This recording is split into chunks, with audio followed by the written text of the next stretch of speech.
जुन्या पडद्याचा आज आपण खूप भन्नाट असा उपयोग बघणार आहोत आणि हा पडदा जो आहे तो खूप जाड आहे आणि मजबूत आहे।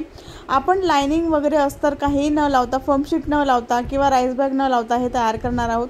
मी याचं जे मेजरमेंट आहे ते स्क्रीन वरती दिलेलं आहे। मी आहे स्वाती आणि तुम्हा सर्वांचं माझ्या चॅनलमध्ये खूप स्वागत आहे।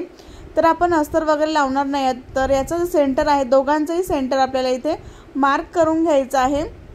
फोल्ड करून सेंटर जो आहे तो मार्क करायचा आहे आणि अशा पद्धतीने आपल्याला सरळ कपडा आहे तो एकावरती एक अशा पद्धतीने ठेवून आपल्याला इथे जे आहे ते व्यवस्थित सेंटर वरती सेंटर असा ठेवायचा आहे आणि सरळ आपल्याला इथे शिवून घ्यायचं आहे। तर मी ते इथे सरळ शिवून घेतलेलं आहे, बघू शकता तुम्ही। त्यानंतर अशा पद्धतीने वरती जो आहे तो कपडा काढायचा आहे आणि इथे जे आहे ते टॉप स्टिच करून घ्यायचं आहे। तर मी इथे टॉप स्टिच सुद्धा करून घेतलेला आहे। त्यानंतर आपल्याला इथे चेन लावायची आहे आणि चेन खूप सोपी आहे लावण्यासाठी। तर त्यासाठी आपल्याला 1.5 इंचावर असं मार्क करायचं आहे। ज्यांना टर्न वरती जे आहे ते चेन लावता येत नाही त्यांच्यासाठी खूप छान ट्रिक आहे ही। तर मी सरळ 1.5 इंचावर असं मार्क करून घेतलेलं आहे। त्यानंतर ही मार्किंग लाईन जी आहे ती आपल्याला सरळ जी आहे ती कट करून घ्यायची आहे। इथे आपल्याला चेन लावायला खूप सोपी पद्धत आहे चेन लावण्याची, कोणीही लावू शकतं आणि टर्न वगैरे न करता आपल्याला ही चेन जी आहे ती लावून घ्यायची आहे। तर अशा पद्धतीने मी 1.5 इंचावर मार्क करून इथे कट करून घेतलेला आहे। त्यानंतर आपल्याला इथे 43 इंचाची आपल्याला चेन लागणार आहे। यामध्ये मी 2 रनर टाकून घेतलेले आहे। सरळ चेन जी आहे ती सरळ चेनीचा भाग जो आहे तो कपड्यावरती सरळ आपल्याला ठेवून द्यायचा आहे आणि आपल्या सरळ टिप मारून घ्यायचे। त्यानंतर अशा पद्धतीने फोल्ड करायचा आहे आणि इथे टॉप स्टिच करून घ्यायचा आहे। तर मी इथे टॉप स्टिच सुद्धा करून घेतलेला आहे। त्यानंतर जो पीस आपण कट केलेला होता तो चेनीवरती ठेवायचा आहे आणि ते सरळ शिवून घ्यायचा आहे। तर मी ते सरळ जे आहे ते शिवून घेतलेले। त्यानंतर अशा पद्धतीने कपडा फोल्ड करायचा आहे आणि कपड्यावरती आपल्याला टॉप स्टिच करून घ्यायचं आहे। तर मी इथे कपड्यावरती टॉप स्टिच जे आहे ते करून घेतले। त्यानंतर अशा पद्धतीने टर्न करायचा आहे पीस आणि इथे आपल्याला सरळ पिन लावून घ्यायची आहे आणि इथून इथपर्यंत आपल्याला शिवून घ्यायचं आहे। तर मी इथे पिन लावून घेतलेली आहे आणि इथे आपल्याला शिवून घ्यायचं आहे। त्यानंतर हा पीस दुसरा अशा पद्धतीने टर्न करायचा आहे आणि इथे सुद्धा असं पिन अप करून आपल्याला इथे सरळ शिवून घ्यायचं आहे। तर दोन्ही बाजू ज्या आहेत त्या मी इथे शिवून घेतलेल्या। त्यानंतर दुसरा भाग जो आहे तो अशा पद्धतीने टर्न करायचा आणि इथे सुद्धा आपल्याला पिन अप करून घ्यायचं आहे आणि पिन अप करून आपल्याला इथे शिवून घ्यायचं आहे।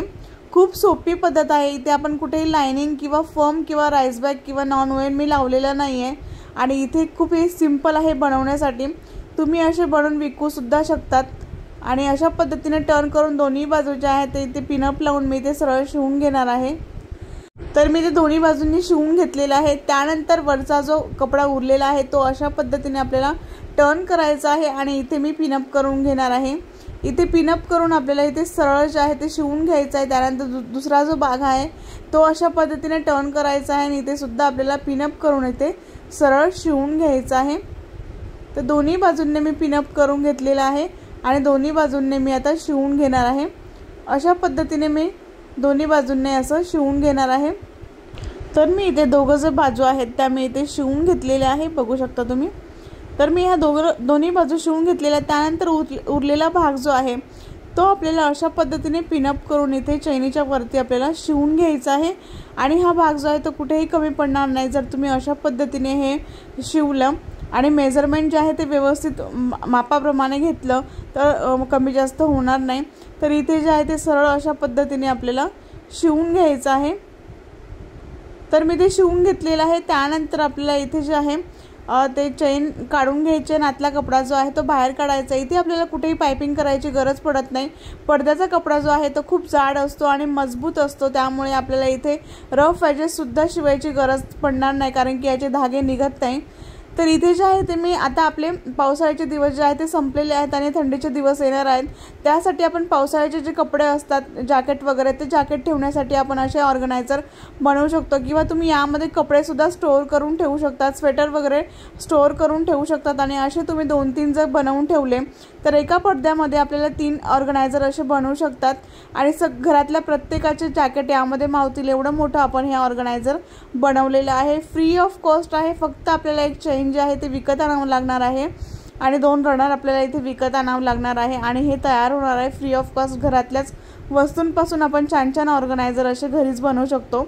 तर याची जी लांबी आहे तयार ती मी सांगते 20 इंच तयार झालेली आहे। याची जी उंची आहे ती 10.5 इंच तयार झालेली आहे आणि याची रुंदी जी आहे ती सुद्धा 10.5 इंच तयार झालेली आहे। खूप सुंदर ऑर्गनायझर जे आहे ते याचा तयार झालेलं आहे। फ्री ऑफ कॉस्ट आपण हे घरातच बनवलेलं आहे। हे खूप असं छान तयार झालेलं आहे। आपण फक्त 2 सिंगल पीसनेच हे बनवलेलं आहे। याला अस्तर वगैरे काही लावलेलं नाही तरी हे खूप छान असं मजबूत असं तयार होतं, कारण की पडद्याचा कपडा जो असतो तो भरपूर जाड असतो, त्याला अस्तर वगैरे लावण्याची गरज पडत नाही। याचा आकार सुद्धा खूप सुंदर असं तयार झालेला आहे। असे तुम्ही 2-3 घरात बनवून ठेवू शकतात आणि आपले कपडे यामध्ये ठेवू शकतात किंवा तुम्ही जॅकेट ठेवू शकतात। बऱ्याचशा गोष्टी तुम्ही यामध्ये ऑर्गनाइज करून ठेवू शकतात। तुम्हाला हा व्हिडिओ आवडला असेल तर एक लाईक नक्की करा, शेअर करा आणि सबस्क्राइब करायला विसरू नका। नेक्स्ट व्हिडिओमध्ये भेटू, तोपर्यंत बाय बाय।